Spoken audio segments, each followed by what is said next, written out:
So with Luma, if you want to control the camera motions, it's super simple. Just type in camera and select the movement you want it to create.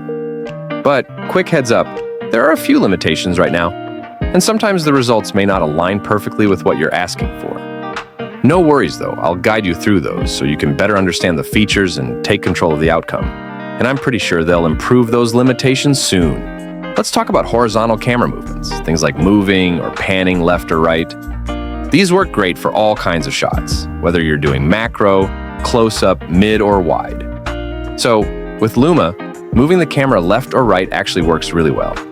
The camera stays pretty accurate to your prompts, and you won't notice it going off in a weird direction. If you turn on the Enhance option, the camera movement speeds up, but without it, the motion slows down a bit. Now, panning left or right is a little trickier.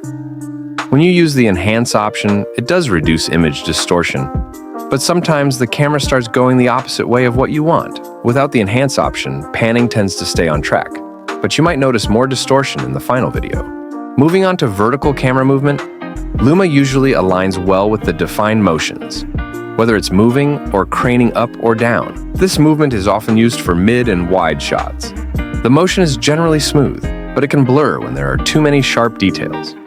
I'd recommend using images with softer backgrounds or broader shapes to maintain better performance and smoother transitions.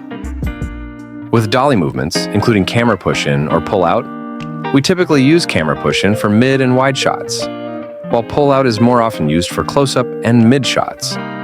Luma generates these motions quite accurately, following the direction of both movements. And lastly, the 360-degree camera movement is something Luma handles quite well, probably the best of all the movements. However, there are still some limitations, such as it's sometimes generating in the reverse direction. As mentioned earlier, this can be fixed during the editing phase. Beyond the basics, I like using static shots, tracking shots, FPV, or drone fly-throughs for commercials.